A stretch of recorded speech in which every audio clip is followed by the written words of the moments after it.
क्या बिना गुरु के साधना करना सुरक्षित है, या फिर यही वो गलती है जो एक साधक की पूरी जिंदगी बर्बाद कर सकती है? बहुत सारे लोगों के मन में एक सवाल आता है। जो लोग भक्ति भगताई के मार्ग में हैं, उनके मन में हमेशा ये सवाल चलते रहते हैं कि भगताई के मार्ग में गुरु का होना इतना ज्यादा जरूरी क्यों होता है, और गुरु बनाने से पहले किन किन बातों का ध्यान रखना चाहिए, साथ में गुरु कब और कैसे मिलता है।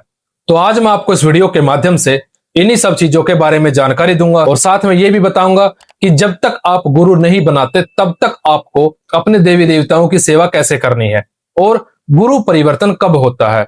तो वीडियो को बिना स्किप करे देखना और अंत तक देखना, ताकि जानकारी आपको अच्छे तरीके से समझ में आ जाए।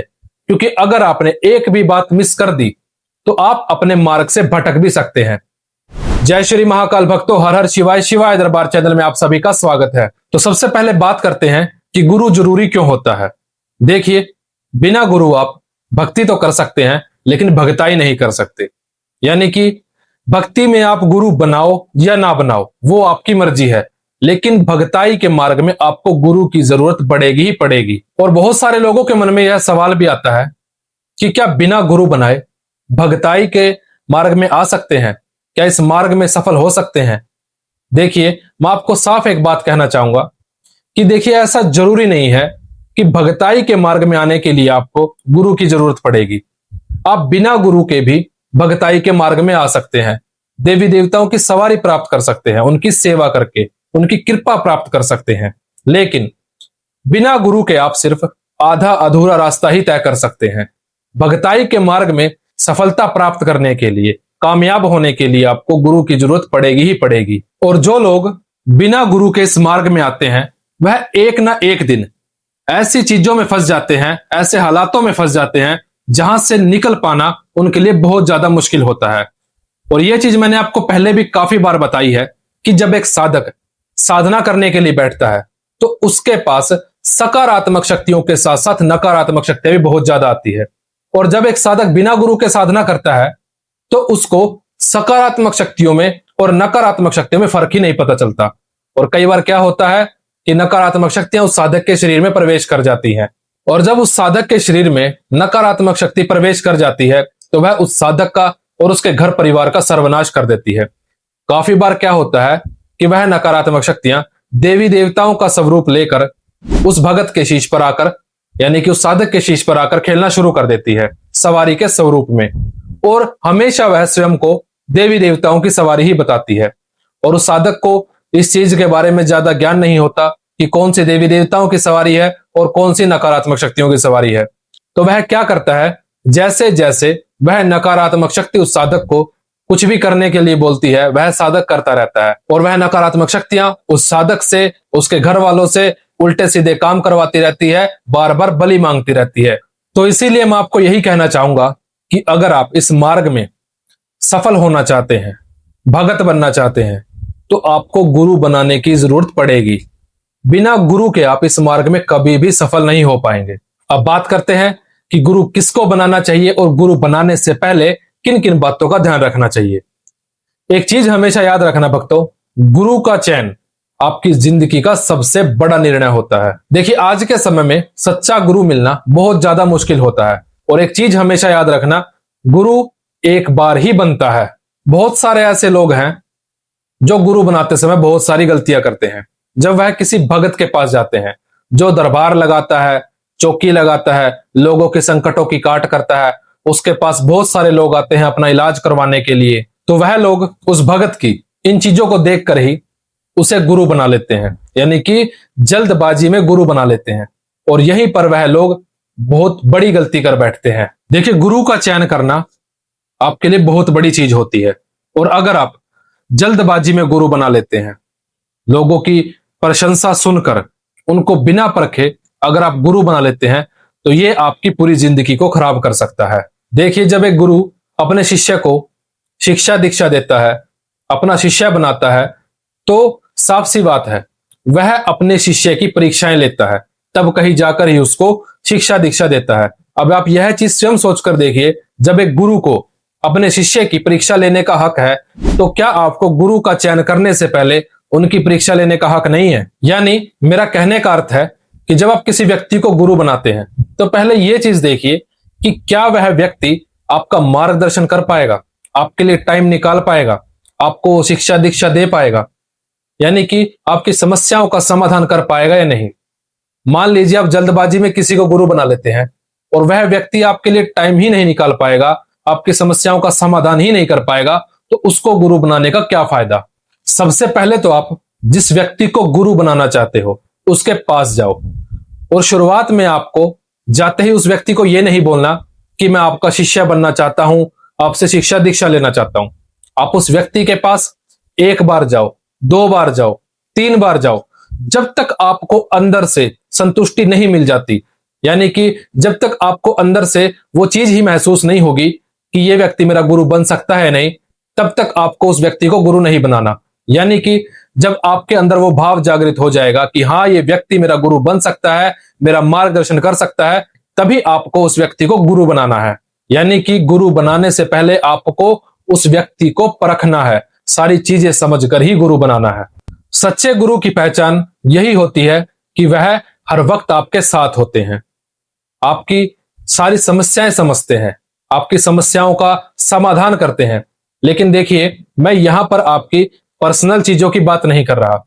अगर पति पत्नी का आपस में झगड़ा हो जाता है या परिवार में आपस के झगड़े हो जाते हैं तो गुरु उसको नहीं सुलझाएंगे। मैं यहां पर बात कर रहा हूं आपके आध्यात्मिक रास्ते के बारे में, साधना से रिलेटेड जो भी आपको समस्याएं आ रही हैं, उन सभी समस्याओं का समाधान आपके गुरु महाराज आपको करके देते हैं। अब बात करते हैं कि गुरु कब और कैसे मिलते हैं। सबसे पहले तो आप ये चीज सोचकर देखिए कि क्या आप स्वयं किसी का शिष्य बनने के लिए तैयार हैं। बहुत सारे ऐसे लोग हैं जो गुरु की खोज तो करते रहते हैं, लेकिन उनके अंदर वह भाव ही जागृत नहीं होता कि मुझे किसी का शिष्य बनना है, मुझे आध्यात्मिकता के रास्ते पर चलना है। और बहुत सारे लोग तो ये भी बोलते हैं कि आज तक मुझे मेरी टक्कर का गुरु ही नहीं मिला। मेरे को एक बात समझ में नहीं आई कि वो लोग क्या कहना चाहते हैं कि टक्कर का गुरु होना यानी कि आज तक उनको उनकी बराबरी का गुरु नहीं मिला।